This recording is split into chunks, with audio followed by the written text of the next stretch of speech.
Hey. Elliot Rodger, an infamous mass murderer, first patron saint of the incels, who died at the age of 22, having lived 8,339 days. But do you know about the worst day of his life? A day where he was beaten, cucked, and robbed? No? Well, it's a good thing he wrote an entire chapter in his manifesto about it. On the day of his attack, he posted a 137-page manifesto detailing his entire life and motivation for his day of retribution. Entitled, My Twisted World, The Story of Elliot Rodger.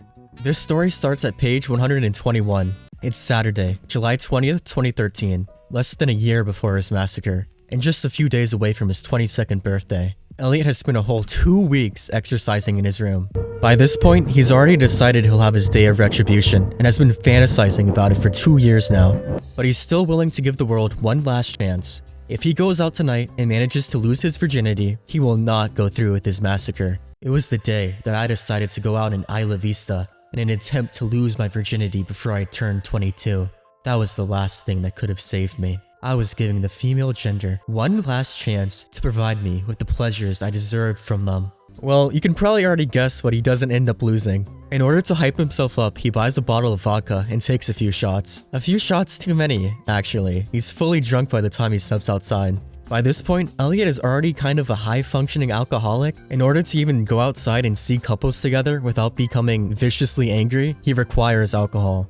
He also needs it in order to even just talk to people. Eventually, after a bit of drunkenly wandering around the streets of Del Playa, he wanders into a random house party. Keep in mind, he has zero idea who these people are.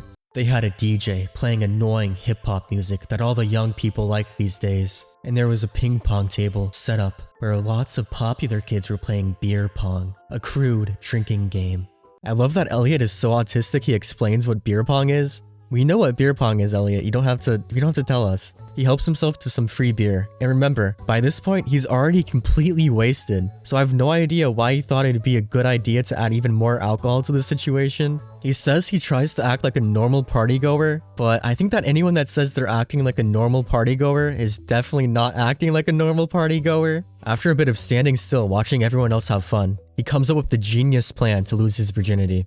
He's going to walk around the party and wait for a girl to come up to him and start talking to him. What's the point of drinking so much if you're just gonna wait for the girls to approach you? I thought the point was so that you'd have like confidence to approach girls. It's so fascinating being in the mind of Elliot. Like what are you doing? I've never seen such a risless chud in my life. Shockingly, his plan does not work. He just gets really angry seeing all the girls talking to other guys. I saw girls talking to other guys who looked like obnoxious slobs, but none of them showed any interest in me. As my frustration grew, so did my anger. I just imagine him in the corner being like, they don't know, I'm the supreme gentleman. Let's say hypothetically his plan worked. What is he even going to say to her when she comes up to him? By this point, he can barely form coherent sentences. Even if he was fully sober, he's way too autistic to even hold a conversation with a girl. Oh my god, you're so cute, I love Happas. I am the super gentleman. Oh my god, that's so hot, you're such a gentleman. I'm going to rape you. Eventually, he comes across a hot blonde white girl talking to a full-blooded Asian. Instead of getting hopeful that one day a beautiful white girl would love his ugly chud ass, like I do when I see an ugly guy with a hot girlfriend, he becomes enraged. I always felt as if white girls thought less of me because I was half Asian. But then I see this white girl at the party talking to a full-blooded Asian. How could an ugly Asian attract the attention of a white girl, while a beautiful Eurasian like myself never had any attention from them? Yeah, I'm the perfect guy. You would have to be a real stupid fucking bitch to not see how much of a catch I am. So anyway, I hope I hear from you soon. Filled with burning incel rage, he walks up to the Asian guy and bumps into him with his shoulder. And then again, he does this for 5 minutes straight. For 5 minutes, he's walking back and forth, bumping into this random Asian guy. Can you imagine being at a party and Elliot Rodger comes up to you and just bumps you for 5 minutes? I wonder what they were saying the entire time, or was it just like awkward silence? What do you even say when someone does that to you? Eventually he falls over. Despite what Elliot did, they still offer to help him. They say he's drunk and needs some water, and they offered to get him some. These two people are so nice to Elliot, despite the fact he spent the past 5 minutes annoying the shit out of them. Elliot refuses their help and he storms out of the party. As he's walking out of the party though, he kind of feels like a little bitch for not doing anything, so he goes back inside. He goes up to the Asian guy and insults him before leaving. We don't know what Elliot said, but I really wish we did. I bet it was so funny. I am a supreme Eurasian gentleman, and you are nothing but an oriental orc. He heads outside feeling like a badass, and after a bit of awkwardly standing still, looking at everyone else having fun, he decides to climb onto the deck of a house and sit down on a chair. After chilling up there for a little bit, a bunch of pretty girls come up to the deck as well, followed by their boyfriends. The fact that none of the girls spoke to him and just ignored him as he sat there angered him. He got filled with incel rage. Nah, he was in a cuck chair. He goes up to the group and starts insulting them, and I really wish we knew what he said. But the group, instead of being offended, they laugh at him and insult him back. That was the last straw. I had taken enough insults that night. A dark, hate-fueled rage overcame my entire being, and I tried to push as many of them as I could from the 10-foot ledge. My main target was the girls. Dude, what the fuck? Elliot is trying to push these girls off a 10-foot ledge like they're a fucking Red Dead Redemption NPC. Sorry about that. He's trying to kill them because they insulted him after he insulted them first. A year before his massacre and he's already trying to kill women. Also, a dark, hate-fueled rage overcame my entire being. You are not Dexter. Obviously, Elliot loses this game of King of the Hill because it's a 1v6, and instead, he ends up being pushed off. He falls onto the street and breaks his ankle. When I landed, I felt a snap in my ankle, followed by a stinging pain. I slowly got up and found that I couldn't even walk. I had to stumble, and stumble I did. I tried to get away from there as fast as I could. Okay, look, obviously what he did was bad, but I feel like if I was in that situation, I'd at least get like 2 women pushed off the roof. I mean, I wouldn't do that in the first place because it's bad, but I feel like I could do it. So, as Elliot's waddling away, he realizes he's missing his Gucci sunglasses. He assumes that somebody from the party must have somehow stolen them.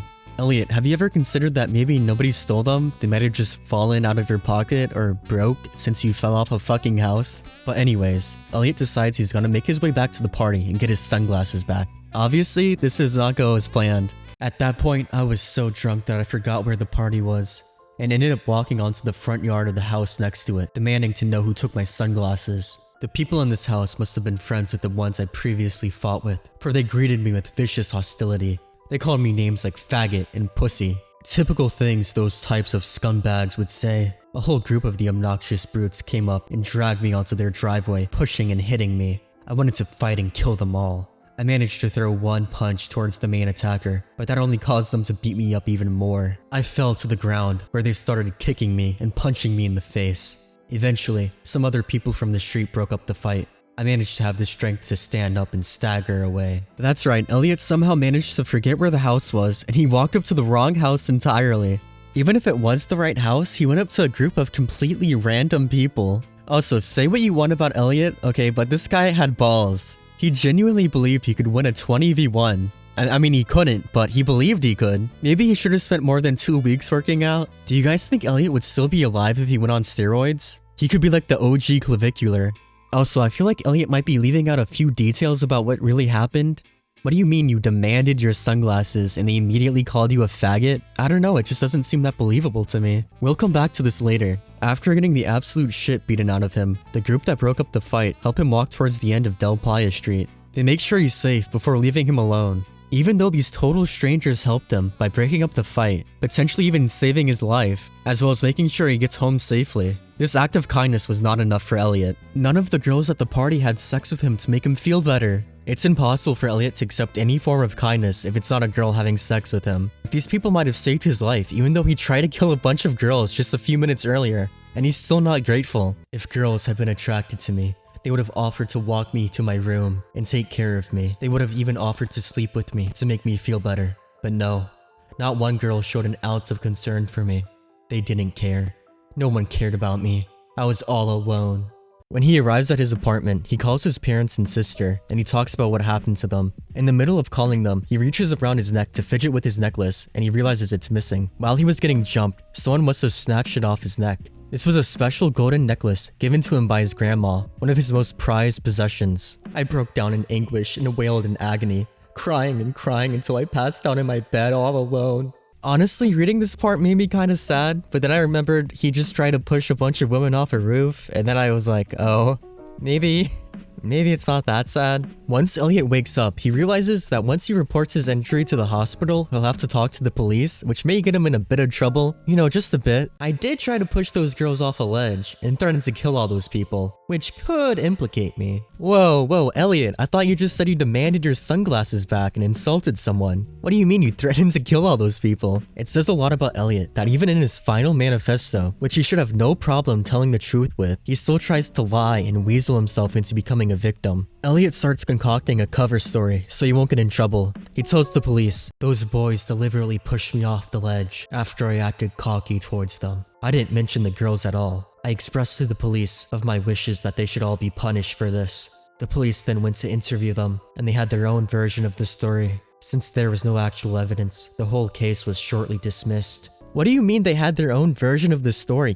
You literally admitted that you were gonna lie to the police. What do you mean another version? You mean the truth? I don't understand why he thought it would be a good idea to talk to the police. I mean, did he really think they would get punished? There's like a group of 100 people that would be able to tell the police he tried pushing girls off a ledge and threatened to kill everyone. If I were him, I'm just saying like I fell down the stairs or something. What if the police had investigated this party incident a little bit better? Would there not be witness testimony from 100 different people that he tried to push women off a roof, or that he threatened to kill everyone? Reflecting on this day, Elliot says, "My 22nd birthday was a miserable experience.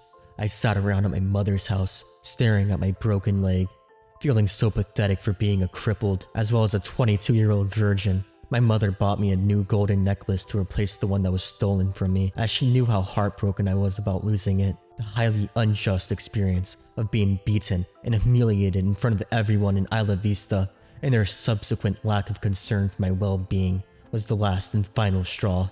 I actually gave them all one last chance to accept me, to give me a reason not to hate them, and they devastatingly blew it back in my face. I gave the world too many chances. It was time for retribution." He definitely thought this anime villain dialogue went hard as fuck. In the aftermath of this embarrassing encounter, and after his leg heals, he returns to his mother's home. As it turns out, his sister has gotten a new boyfriend, and he's not really a fan of him. "I eventually grew to hate him after I heard him having sex with my sister. I arrived at the house one day, my mother being at work, and heard the sounds of Samuel plunging his penis into my sister's vagina through her closed room door, along with my sister's moans. I stood there and listened to it all." Why did he describe that so vividly? Did you try and cover your ears at least? You heard each individual thrust? Look, you can hate me for saying this, but an incest cuck fetish would have saved him. I'm dreaming